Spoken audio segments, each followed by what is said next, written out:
Os compradores estão cada vez mais profissionais, críticos e exigentes. Mas e aí? Como é que fica para o representante comercial? Como faz para driblar os compradores? Este é o assunto de hoje do Mercoscast. Fica aqui com a gente. Começa agora Mercoscast, o programa dos representantes e gestores comerciais de sucesso. Uma iniciativa Mercos, o software que potencializa suas vendas. Fala pessoal, está no ar mais um episódio do Mercoscast.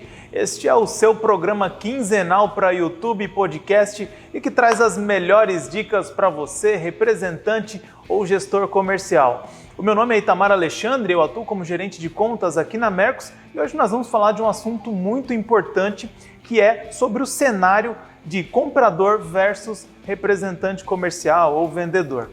E para isso, nós temos a nossa bancada fixa, Afonso Tonelli, representante comercial há mais de 30 anos, à frente da Musical Plus. Tudo bom, Afonso? Tudo ótimo. Obrigado. Vamos falar bem aí. Legal.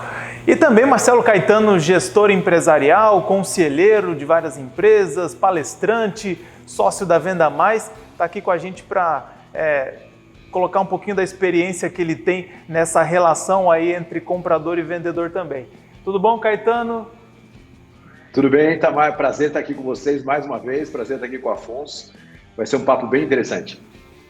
Legal. Bom, gente, a gente tem observado que nos últimos anos os compradores vêm se profissionalizando cada vez mais e têm à sua disposição as melhores ferramentas e várias técnicas diferentes, tudo isso para tomar a melhor decisão possível, né? Mas, de outra forma, o representante ou o vendedor externo ele não pode ficar para trás nessa relação, né? Então hoje a gente vai trazer esse bate-papo com algumas dicas aí para você, representante comercial ou vendedor. E eu quero começar ouvindo a opinião de vocês. Uma frase que acho que todo mundo aqui já ouviu é que o comprador só está preocupado com o preço. Isso aí para vocês é mito? Tem um fundinho de verdade? Como que vocês enxergam aí algumas formas de demonstrar vantagem competitiva além do preço? Olha, Itamar, isso é assim, numa análise rasa, o cara pode falar isso, mas num segundo momento, principalmente nesse pós-pandemia agora, isso virou muito forte o mito, sabe? Você vai falar, Caetano, quer dizer que eu ouço isso desde que eu escrevi o Chega de Desconto. Pô, quer dizer que preço não é importante? Preço é super importante. Mas tem muita coisa além do preço que é importante. E nesse momento agora, que os fornecedores sofreram muito um estresse logístico, a gente estava conversando até fora do ar aqui, de entrega, de falta de matéria-prima, mais do que nunca a confiabilidade do fornecedor tomou uma importância muito grande. Não adianta você pagar barato e não receber o produto. Não adianta você pagar barato e receber um produto de baixa qualidade. Não adianta você pagar barato e receber o produto fora do prazo que você espera receber. Vale muito mais a pena você ter o produto no momento certo do que você ficar brigando por exclusivamente preço. É claro que o comprador sempre vai negociar, isso é parte do jogo, mas não é o jogo. Essa é uma frase que eu uso sempre, né? Preço é uma parte do jogo, mas de maneira nenhuma ele pode ser o jogo.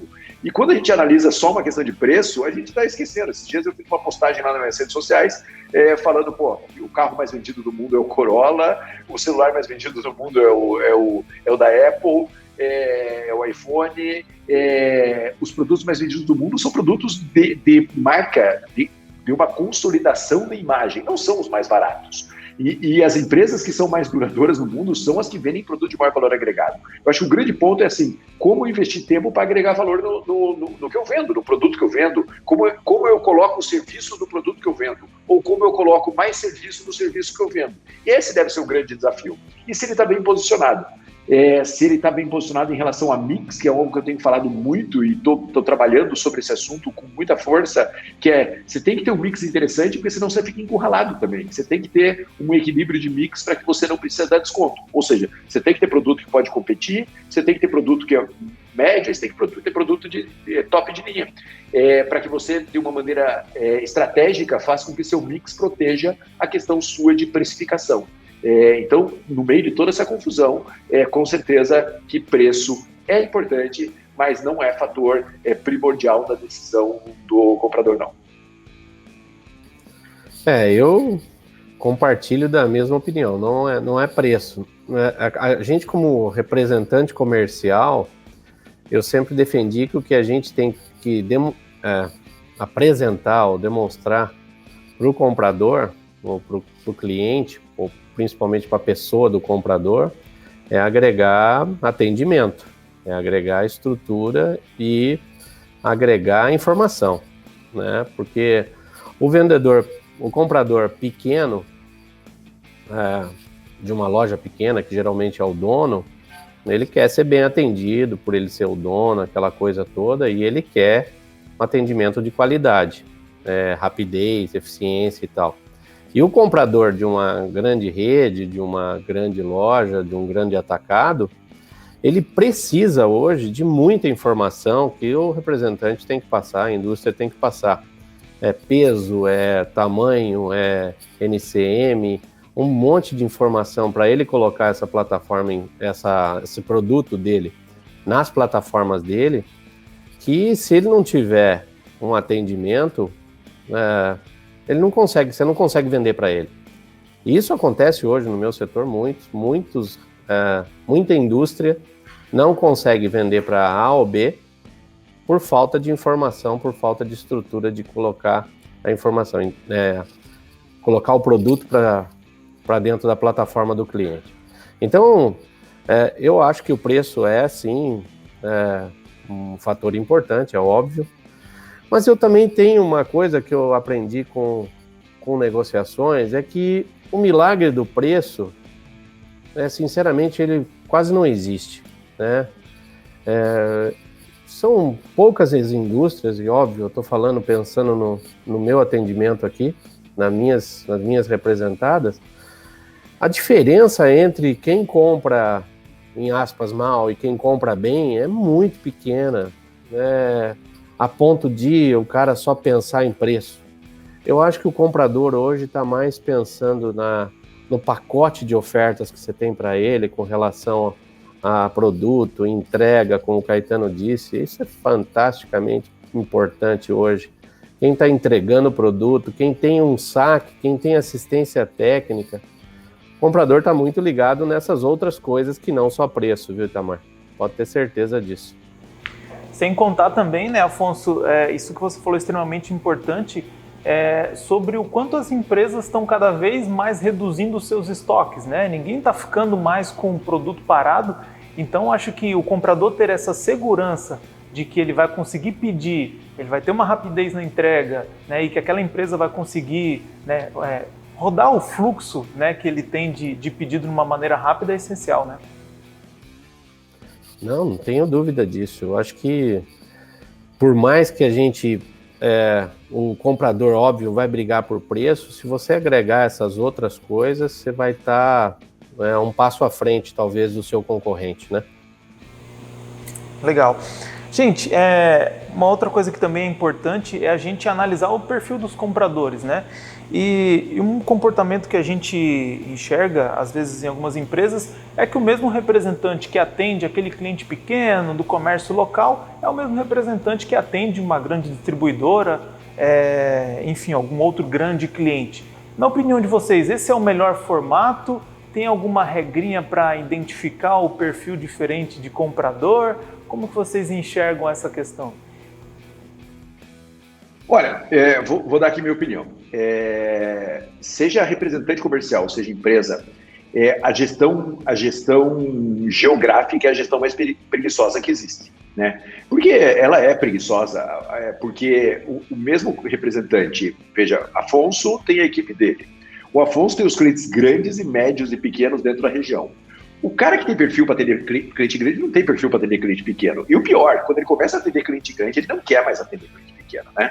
Ele descobre que ele vai lá e faz uma grana de faturamento, ele começa a largar cliente pequeno. Então o jeito mais preguiçoso e fácil que tem é pegar aquela região e dar inteira pro cara. É assim que funciona, né? Só que, no final das contas, você está perdendo ou o potencial do pequeno ou está perdendo capilarização em clientes grandes, um trabalho mais forte em cima de clientes grandes. Então, essa coisa da segmentação por área, ela é muito discutível. Eu acho que a gente tem que falar em segmentação por canal, por perfil de cliente, por tamanho de cliente. Aí funciona. Porque se você não fizer esse modelo, você vai falar, Caetano, mas vai ficar muito complexo para eu fazer a gestão disso, eu como representante ou eu como indústria. Vai ficar. Mas se você fizer regional, você vai ter uma complexidade escondida ali naquela mistura que você faz, e essa complexidade, sim, no médio e longo prazo vai cobrar um preço muito alto. É muito básico isso, né? Assim, às vezes o cliente pequeno, ele precisa só, frequência de visita. A gente está desenvolvendo um treinamento com uma grande indústria aqui no Brasil, e o que acontece? O treinamento que o cara que atende grandes contas tem é diferente do treinamento do cara que atende pequenas contas. O que você vai falar para o cara de pequenas contas ou para o cara de grandes contas não funciona mais, né? O cara que grandes contas, seja um representante, seja quem for, ele é um key account, ele é um gestor de contas. Ele entra junto no negócio do cliente, ele entende sellout, ele entende margem, ele negocia, muitas vezes ele faz um contrato de fornecimento de meses, ele tem um outro posicionamento lá dentro. O cara que faz a venda no ponto de venda pequeno, ele é um cara de frequência de visita, de reposição de produto, de ampliação de mix, mas num nível muito menos estratégico. Quando você mistura esses dois pontos, você tem uma complexidade muito grande. Ou ele não vai fazer bem um modelo, ou ele não vai fazer outro. Quando você fala, então, em relação a distribuidor e cliente final, aí é outra gestão. Aí a gestão é completamente diferente. Porque o distribuidor precisa que você treine a equipe dele, analise dados. Gestão de canal de distribuição é uma gestão super complexa. E aí você está num nível ainda mais complexo, ou tão complexo quanto as grandes contas. Então, quando você mistura tudo isso, você está ignorando esse movimento. É claro que você vai falar, cara, mas eu tenho uma empresa pequena, não dá para fazer essa segmentação. Então, beleza, vai lá, mas saiba que você precisa ter um modelo de gestão diferenciado. Então, por exemplo, você vai falar, cara, como é que eu faço isso? Então, por exemplo, tem empresas que têm um representante na região, mas que o supervisor, quando vai com o representante, ele vai com o representante para sair em médias e grandes contas. Porque, de alguma maneira, ele está treinando o representante para médias e grandes contas e está reforçando o relacionamento junto com o representante em médias e grandes contas. Porque tem representante que tem experiência, como é o caso do Afonso. Tem representante que não tem tanta experiência. E se ele não tiver alguém ao lado dele desenvolvendo ele em médias e grandes contas, vai ter um problema. Então, você pode criar maneiras de fazer gestão. Que você, de alguma maneira, compense, às vezes é a inexperiência da sua equipe ou uma falta de segmentação por canal ou tamanho de cliente. Eu acho que, começando pelo fim, eu acho que quem atende o grande e o pequeno da mesma forma, de algum jeito esse representante ou essa indústria vai deixar escapar pela mão algum deles. Então, a nossa solução, óbvio, que a gente tem uma equipe grande, foi dividir isso. Eu confesso para você que eu nunca usava, nunca sabia, achava que talvez não precisasse, essa história do Key Account. Eu faço o trabalho de Key Account para dentro da minha empresa, que é um atendimento pontual. Ou seja, nós conseguimos ajustar isso de 2018 para cá, fazendo a divisão de carteiras. E é o que o Caetano disse, não é regional fechada, é clientes fechados, aí sim, clientes. E aí são escolhidos em cima do perfil do representante e do cliente para ver quem vai atender. O comprador, sim, tem o perfil de aceitar, em aspas, o atendimento daquele representante, ou seu, ou de quem ele quer que seja atendido. Ele vai direcionar, ele dá sinais para isso.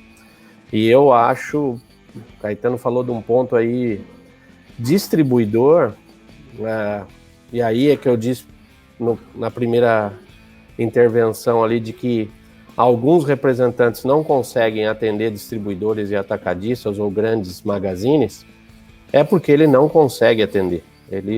A quantidade de informação, o tipo de gestão que esse canal exige, ele não vai conseguir sozinho.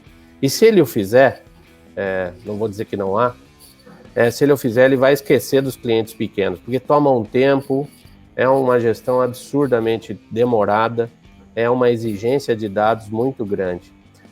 Então, nós aqui fizemos essa escolha de ter uma equipe maior, exatamente para atender a todos esses canais, todos esses tipos de cliente. Eu tenho equipes na rua que atendem, eu acho que vários tipos de cliente, mas o meu escritório atende os distribuidores, eu atendo os distribuidores. É a história do Key Account. Quantos podem ter isso? Não sei, sinceramente, não sei quantos podem ter isso, mas o comprador sabe, aí ele escolhe. É isso que eu quero que aconteça dentro da minha representação. Olha, eu vou comprar lá das representadas da Musical Plus, porque lá vem a informação correta, lá vem rápida. Então, eu encurto o caminho por aí. Talvez o cliente, não sei se o Caetano concorda com isso, o comprador escolhe o produto pela estrutura oferecida, pela rapidez da informação. Eu estou por isso, pela qualidade, por tudo isso. O meu produto ele vai querer talvez, mas se não vier com a informação correta, ele não vai conseguir vender. O meu concorrente pode ter até uma vantagem a mais no preço, uma vantagem a mais de alguma coisa, mas se ele não consegue trazer a informação da forma que ele precisa para vender, ele não vai vender, não vai comprar. Não sei se você concorda, Caetano. Não, concordo plenamente. Eu acho que a gente precisa... Afonso, você é mestre nisso, né? Quanto de serviço eu agrego no produto que eu vendo. Esse é o grande jogo e esse é o grande desafio. É isso que tem para a gente fazer. Pô, se for transferir produto da indústria para o cliente, não precisa. Não precisa da gente, exato. Não, exatamente, a função é agregar valor, e o único modelo de agregar valor é você entender o perfil do cliente. E o Afonso falou uma coisa super importante, que ele não vai falar aqui, mas eu vou. Só vai ficar no mercado o representante que tiver esse tipo de estrutura. Eu vou ser bem claro sobre isso. Então, você, representante comercial que é pequeno, todo o nosso respeito, mas você tem que olhar para o modelo igual do Afonso de empresa de representação comercial e você tem que encarar que o futuro do seu negócio é esse negócio, é um modelo de empresa de representação comercial, por causa dessa complexidade que está acontecendo aqui no mercado. Se você não tiver condições de atender múltiplos canais, a indústria vai lá e vai atender. Exato. A verdade é essa, né? Então, você não tem essa estrutura, o Afonso não tem essa estrutura de graça, muito pelo contrário, ela custa caro pra caramba, no momento de crise ele sente a pressão mais do que ninguém, mas também o resultado dele vem muito mais rápido do que dos outros.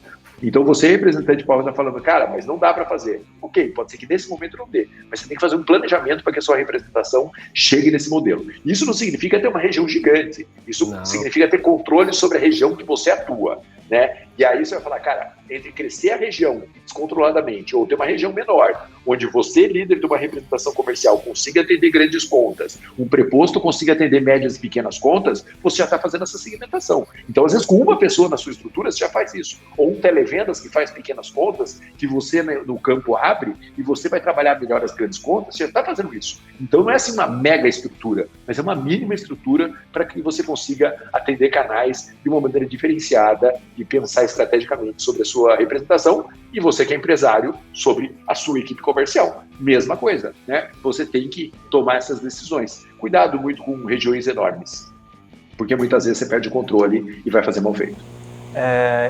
Uma outra coisa que, antes da gente passar para a próxima pergunta, que eu vejo como problema também de dividir na verdade, do mesmo representante que atende o cliente pequeno e atende o grande distribuidor, eu já vi casos de perto de representante que tinha 1 ou 2 clientes que representavam 60% da meta dele. Então, ia passando o mês inteiro e aí ele ia fazendo toda a capilaridade da região, atendia todos os pequenos.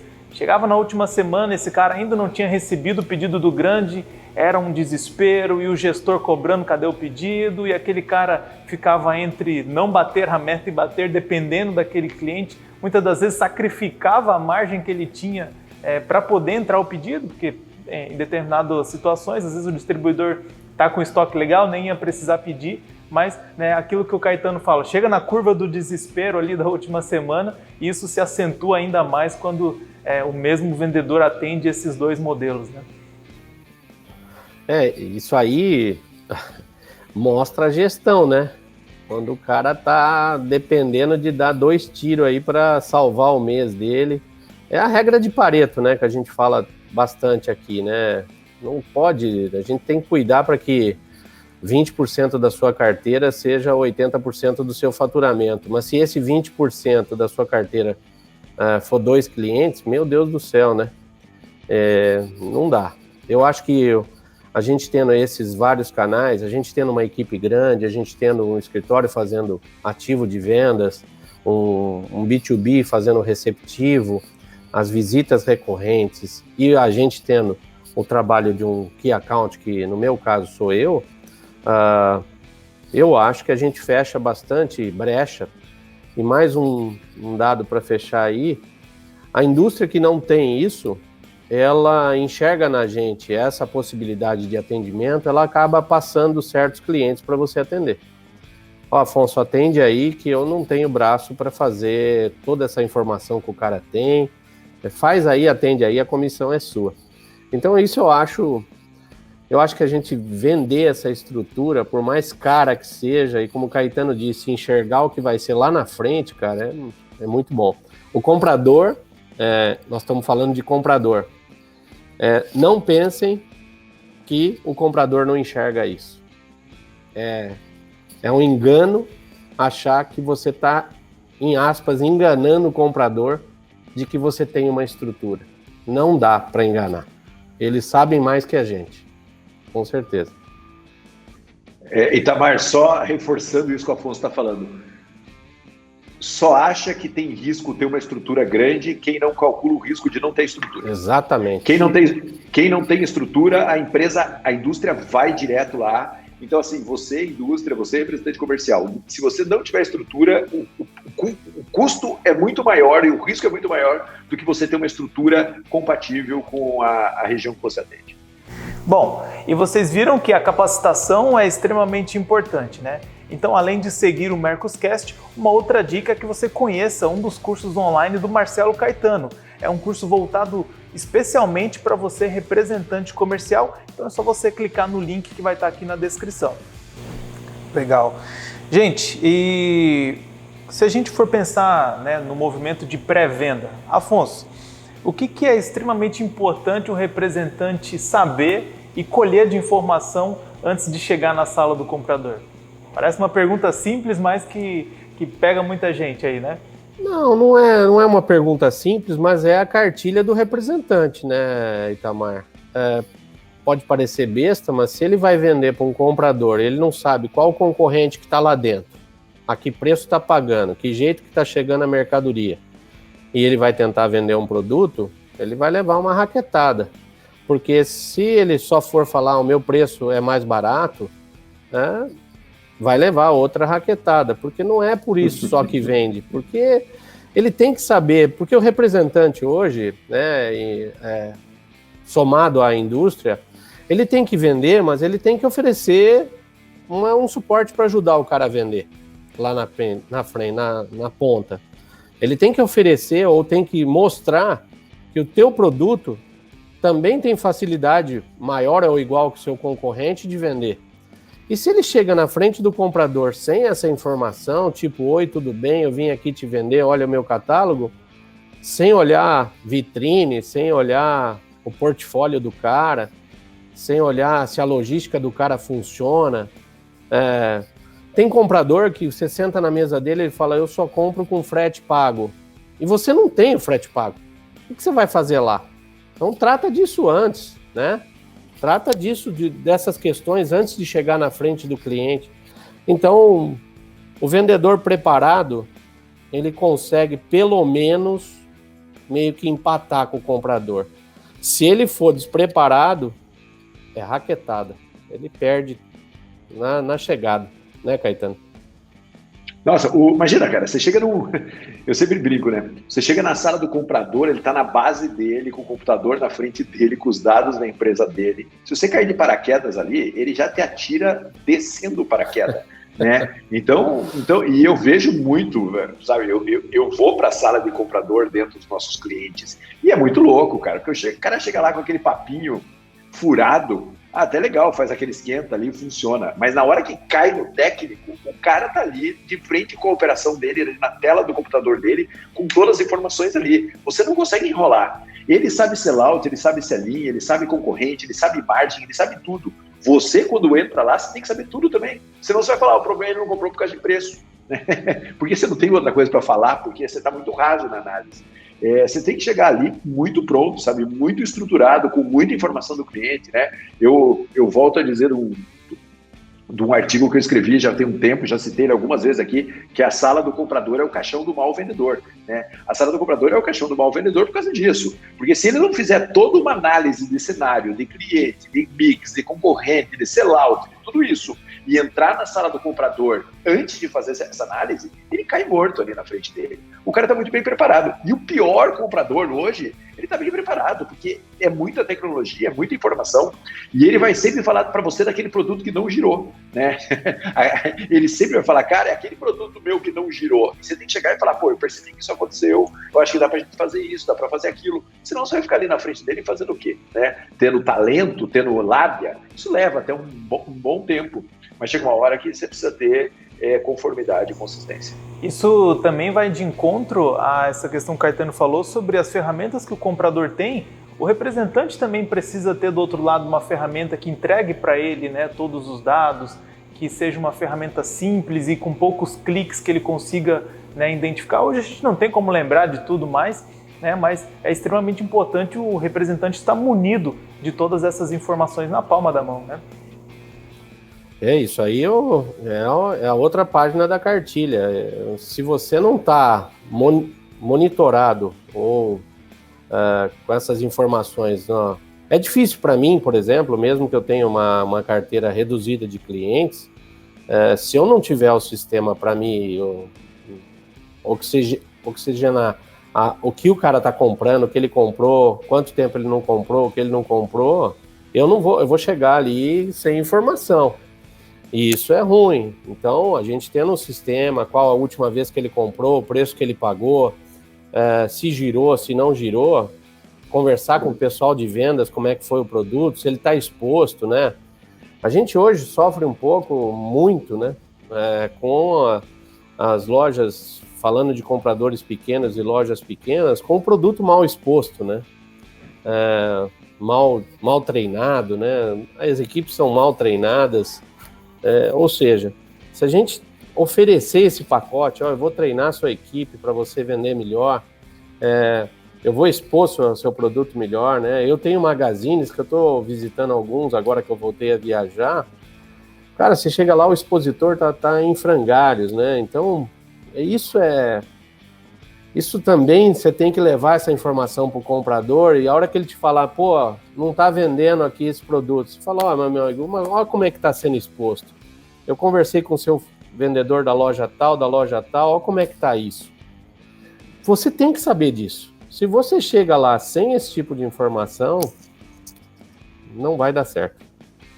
Nossa senhora, deixa eu preciso falar aqui. O que o Afonso falou agora é super importante. Você vê, tem um detalhe aí que a gente precisa levar muito em consideração. Eu sou fornecedor do meu cliente, certo? Mas ser fornecedor não significa só ser servil. A postura do Afonso é uma postura de, cara, eu sou seu parceiro comercial. Eu trago negócio, você ganha dinheiro, eu ganho dinheiro também.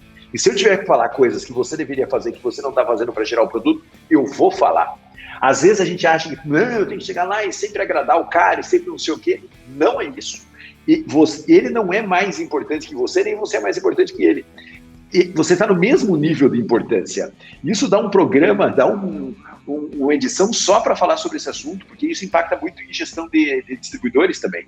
Nós estamos no mesmo nível. Então, se ele está cometendo erros, se ele tem problemas, o representante maduro, ele vai lá e ele interage com o cliente. Porque ele também não pode assumir toda a responsabilidade. E não é uma maneira de agredir o cliente, nem é uma maneira de provocá-lo. Cara, vamos fazer a nossa parte, vamos expor melhor o meu produto, vamos cuidar disso daqui, vamos cuidar desses detalhes para que você consiga efetivamente ter resultado. Então, o que o Afonso falou aí é um detalhe muito importante, representante comercial e vendedores de uma maneira geral. Vocês são parceiros comerciais da empresa, vocês levam resultado e dinheiro para esses caras. Então, vocês têm que olhar de igual para igual. Por isso que eu falo, se você chega despreparado, você já entrou errado na conversa, você não vai chegar nesse nível de papo nunca na vida. Legal. Bom, gente, você que está gostando desse vídeo e dessas dicas, não se esqueça de deixar o seu gostei e também de se inscrever no nosso canal no YouTube e ativar o sininho das notificações para que você não perca nenhuma das nossas novidades, tá legal? Bom, gente, e falando sobre fidelização, isso que o Caetano comentou me fez lembrar de uma história onde eu conversei com um grande comprador de uma das maiores distribuidoras do segmento de material de construção aqui do estado de Santa Catarina, e ele falou assim, Itamar, a gente tem um modelo de parceria com os nossos representantes. Então, 2 vezes por ano a gente faz um evento, convida todos os representantes para cá e a gente fala de tudo menos de preço e menos de negócio, ou seja, tem uma amizade cultivada com o representante. E ele falou assim, cara, essa parceria é tão grande que há pouco tempo teve um caso de que a empresa achou que o representante estava ganhando muito dinheiro por causa do volume de pedidos e do valor do pedido ser alto, e falou, olha, a gente não vai mais deixar esse cliente na sua mão e vamos passar a atender ele diretamente. E aí, em menos de uma semana, esse representante já conseguiu um concorrente que tinha a mesma faixa de preço, uma qualidade muito parecida com o produto que ele vendia. Automaticamente, o próximo pedido dessa distribuidora já foi para a nova pasta do representante. Então, acho que isso mostra o quanto é importante, né, estar próximo do cliente, de ter esse relacionamento, e o quanto, né, que é importante a peça do representante estar ali no meio dessa relação, né? Então, esse ponto que você está falando é super importante, sabe? Que é o seguinte, é normal a empresa mudar de rumo. É normal e a gente tem que aceitar que a empresa vai mudar de rumo. O que não pode é o representante sofrer esse impacto e não ter uma reação. A verdade é essa. A empresa vai mudar. Muitas empresas vão falar, cara, eu quero atender o cliente final agora, eu quero atender o grande cliente, eu quero atender o médio cliente. E se você como representante não quiser aceitar essa posição, vai atrás de uma outra empresa. Você sabe que as relações mudaram muito do representante comercial com a indústria, como todas as relações. As relações estão, a filosofia fala, as relações estão mais líquidas, né? Não é, antigamente você tinha uma representação, você ia com essa representação até o final da vida. Todo mundo gosta disso. Só que hoje o cenário de mudança do mercado está muito agressivo. Então, por isso que a gente sempre fala que um dos fatores fundamentais para o representante comercial é ele ficar de olho no mercado. Tá de portas abertas para o mercado. Nós sempre falamos isso, o Afonso sempre fala isso aqui e eu acho super importante. Então, se a empresa mudar o jogo, você tem que decidir se vai participar dessa mudança ou não vai participar dessa mudança. Se ela te interessa ou se não te interessa. Se você vai buscar um outro fornecedor ou não vai buscar outro fornecedor. Relacionamento é importante, relacionamento é super importante, mas no final das contas a grana que você vai ganhar, é a conta que você tem para pagar. E a filosofia que você tem em relação à sua representação comercial. O Afonso já falou, na minha região, não gosto que entrem. E se entrar, eu vou pensar seriamente o que eu vou fazer na minha vida. Mas esse é o posicionamento do Afonso. A gente tem que ter posicionamento. Assim como em relação ao cliente, o representante comercial, ele é um parceiro, em relação à indústria, o fornecedor, a representada, ele também é um parceiro comercial. Ele pode aceitar ou pode não aceitar a regra do jogo. Agora, o que eu vejo na maioria dos representantes comerciais é assim, o cara está com 2, 3 empresas, está felizão, ele fecha a porta para tudo, ele não olha mais para o lado, ele não se planeja, ele não faz nada. Minha opinião, já falei isso aqui e vou repetir. Para mim, todo representante comercial tem que ter um link no seu site escrito bem assim. Quer que eu represente a sua marca? Fale comigo. Sabe, tem que estar ouvindo o mercado. Não pode ser um agente passivo, tem que ser um agente ativo de transformação. É o seu negócio, é a sua representação. Não estou incentivando aqui que você fique pulando de galho em galho, porque a gente sabe que isso não dá resultado. Mas você tem que estar atento e você tem que estar aberto ao mercado e isso é visão de empresário, da representação comercial. Relacionamento não enche barriga. O cara tem que ter o plano B, né? Não pode ter essa coisa de... Você imagina se esse representante desse fato que você passou aí só tivesse essa representada e não tivesse um planejamento. Ele estava fadado a ter problemas, né? De continuidade do negócio dele, né? Eu acho que a gente tem que estar recebendo proposta todo dia. Isso tem que estar exteriorizado para o cliente, para a sua indústria, a ponto de você entender que a indústria não sou dependente só dela e ela não é só dependente de mim. Eu acho isso super profissional, vamos dizer. E o nosso negócio é esse, né? Eu acho que a gente tem que encantar o comprador, né? O nosso negócio aqui é falar do comprador em si, mas eu acho que a gente tem que encantar o comprador sempre, né? Encantar o cliente sempre. A forma que o representante tem de fazer isso é levando o serviço, é agregando o serviço, é estrutura, é tudo que ele possa fazer, ele consiga fazer. Porque se ele só levar, não for preparado, não estudar o cliente, não estudar mercado, ele vai ser trocado. Isso vai acontecer, como o Caetano disse. Entendi. Gente, e se a gente for falar sobre fidelização do comprador, fidelização do cliente, quais são as melhores técnicas que vocês têm enxergado nesse sentido? Hoje a gente vê, por exemplo, que no mercado B2C, o cashback está numa onda muito forte, né? O varejo vem aplicando cashback, né? Na maioria dos segmentos. E no comércio B2B, como é que vocês enxergam essas técnicas de fidelização? O novo rebate, como eu diria antigamente, né, cara? Vai mudando de nome esse processo. Cara, eu acho que assim, eu acho que você não pode estar fora de nenhuma onda dessas. Se você não sabe o que é cashback, você tem que ir lá estudar e entender. Eu acho que a gente tem que estar atento a essas movimentações do mercado. Mas no final das contas é assim, cara, se a empresa estiver ganhando dinheiro com você, seja o fornecedor, seja o cliente final, se você estiver agregando serviço para ele, se ele estiver fazendo bons negócios com você, não tem nada fideliza cliente mais do que isso. Não tem, dá para fazer outras coisas, dá para ter relacionamento, é importante ter relacionamento, porque uma hora que você vacila, o relacionamento te segura ali dentro. Mas só o relacionamento não te segura ali dentro. O que te segura ali dentro é o nível de serviço que você presta e, por consequência, o quanto o cliente consegue ganhar de dinheiro trabalhando com o seu produto e com o seu serviço. É isso que sustenta o relacionamento. Tanto o seu com a representada, quanto o seu com o cliente final. É claro que não pode ser seco, né? Porque se tiver 2 fornecedores com nível de serviço alto e um for seco e o outro conseguir manter o nível de relacionamento, o que mantém o nível de relacionamento um pouco mais aprofundado ganha mais, consegue ter mais resultado, né? Porque isso acaba sendo um fator de diferenciação. Agora, é isso. Se você não ganha dinheiro, se o seu produto não gira, se você não ajuda o cliente a ganhar dinheiro e a indústria também,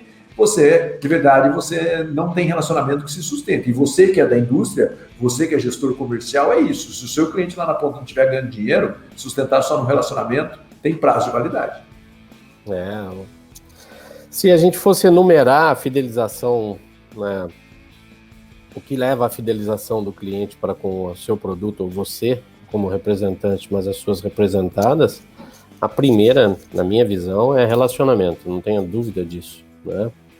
A forma que você interage com o cliente porque muitas vezes a indústria não interage com ele.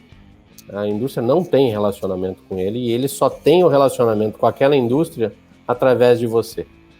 Isso acontece todo dia. A segunda coisa é a qualidade do serviço que você oferece para ele. E aí somatizado com a indústria oferece também. Se o produto chega da forma correta e tal. O saque, toda a estrutura do produto que você oferece para o cara. E a terceira pode ser o preço, né? Eu acho que o preço está ficando muito para trás nisso, na fidelização, né? Óbvio que hoje em dia, qual cliente que você vai oferecer um produto que ele não abre a internet e fala assim, tem um cara vendendo mais barato aqui, você vai me vender esse preço? Esse maluco aqui. Sempre tem, isso todo dia, cara, é impressionante. Parou, e não é de hoje, tá? Não é durante a pandemia, não. Isso já tinha acontecido tem acontecido nos últimos 5 anos aí, sem uma data certa, mas não tem mais preço. Se o cara não conseguir agregar valor, hoje as pessoas agregam valor por outra coisa na internet, é pelo canal rápido. Hoje, se você for comprar o B2C, hoje, se você for comprar um produto, você olha o prazo de entrega do cara primeiro. Tem um cara que entrega com 5 dias, outro que com 3. Porra, o Mercado Livre está te entregando com 24 horas. É impressionante. O Amazon está te entregando com 24 horas. Em São Paulo, tem coisa sendo entregue no mesmo dia da compra. Então, é preço? Não sei se é preço. Eu falo que não. Então, eu vendo muito relacionamento, viu, Caetano? Essa aí é a minha base do meu negócio. É relacionamento que me traz fidelização. Eu cobro muito isso da equipe. Mas veja que o que o Afonso chama de relacionamento é uma complexidade enorme. É eficiência no atendimento, é frequência, é todos os níveis da empresa recebendo bem o cliente, ele fazendo gestão das grandes contas, ou seja, o relacionamento é num nível estratégico de relacionamento, não é o relacionamento do jeitinho, é o relacionamento da consistência, né? É um modelo de relacionamento com o cliente, porque às vezes, falar relacionamento, aí o cara vai, viu, Caetano, é relacionamento. É também esse relacionamento, né? Eu brinco muito que, às vezes eu estou em algumas empresas, aí pelo interior do Brasil, e eu vejo que chega lá um representante comercial maduro na representação comercial, já chama o cara tá esperando ele para jantar junto, tá esperando ele para bater um papo, aí chegam outros lá, em cima da hora, correndo, vai, faz o atendimento, vai embora. Obviamente que esse cara que janta com o cliente, que tem relacionamento com o cliente e presta um bom serviço, está muito na frente. Mas veja que é toda uma lógica, é toda uma estrutura. E a gente precisa pensar se a nossa representação relaciona bem com o nosso cliente. Né? Eu acho que é essa visão ampla de relacionamento. E é claro, conversa é importante, um jantar é importante. Sempre tudo isso funciona muito bem, mas tem que ter uma estrutura que sustente isso. Só para reforçar o que o Afonso falou agora, para que a pessoa não fale, viu, é relacionamento, daí larga todo o processo, né, Afonso? É relacionamento em cima de um processo muito bem estruturado. Não, é um pacotaço mesmo. E a gente procura, pelo menos, fazer, né? É o encantamento do comprador, que eu chamo de encantamento, é isso tudo, né? Na realidade, o cara olhar para o que você está oferecendo para ele, resolve o problema dele e ainda assim cria um relacionamento talvez de amizade, de jantar, o que se oferece para ele junto com isso. Não tenha dúvida que isso agrega. O relacionamento acaba sendo o resultado, né, de todos esses processos. Exato, exatamente.